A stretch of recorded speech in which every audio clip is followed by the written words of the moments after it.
Erkak uylangandan keyin ayolidan nima kutadi? Nima deb o'ylaysizlar? Kommentariyada o'zingizni fikrlaringizni yozib qoldiring.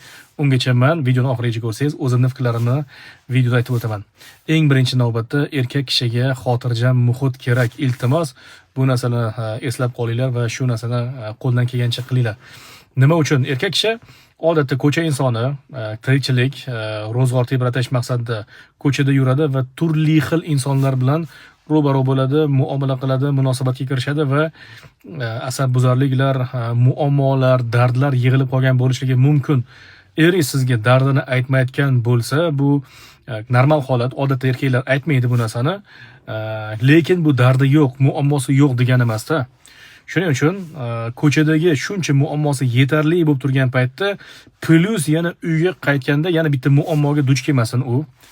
Xotirjam muhitda o'zini masalan uyda o'sha sakina degan narsani yaratib beradigan bo'lsangiz, erkak kishi biroz xotirjam bo'lib, bu muammolarni qanday yechish mumkin degan narsani savol javobini qidiradi va xudo xolasa osonlik bilan bundan chiqib ketadi. Sizni yordamingiz bilan. Ba'zi opa-singillarimiz hozir aytishligi mumkin, ayollarga ham xuddi shu narsa kerak deb. Kerak. Va biz bu haqida 1000 ga yaqin video chiqarganmiz. 3 yil, 4 yildan beri. Xo'p, 1000 ga yaqin videolarimizni biz erkak ayoliga qanday muomala, munosabat qilishligi kerak. Ayol eridan nima kutadi? Unga qanday masalan ko'nglini ko'tarish mumkin, kayfiyatini ko'tarish mumkin? Bu haqida biz gapirib bo'lganmiz. Bugun lirik chekinish va erkaklar ayoldan nima kutishligi haqida gaplashamiz. Kimgadir qiziq bo'lsa, sahifamizga kirib o'tinglar va 1000 ga yaqin videolar ko'radigan bo'lsanglar, juda ko'p erkaklarga nasihat qilganligimizni guvohi bo'lasiz. Kimgadir balki foydali bo'ladi. Xo'p, ikkinchi o'rinda erkak kishiga bu hurmat va itoat kerak.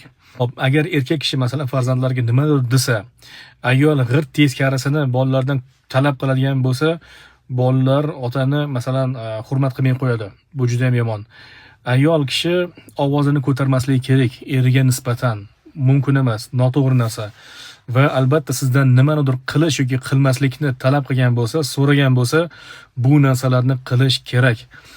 Xudo xolasa mana shundagina erkak kishi aytganimizdek ro'zg'or boshqa muammolar bilan o'zini yuraveradi.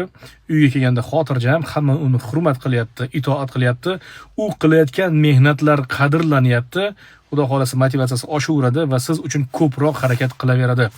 Uchinchisi videomiz cho'zilib ketdi. Xudo xolasa videoni ostida opisaniyada 3-sabab, 3-kutayotgan narsasini ham gapirib o'tamiz. Kimga qiziq bo'lsa, albatta opisaniyasini ham o'qib ko'ringlar. Fikrlarni kommentariyada yozish esdan chiqmasin.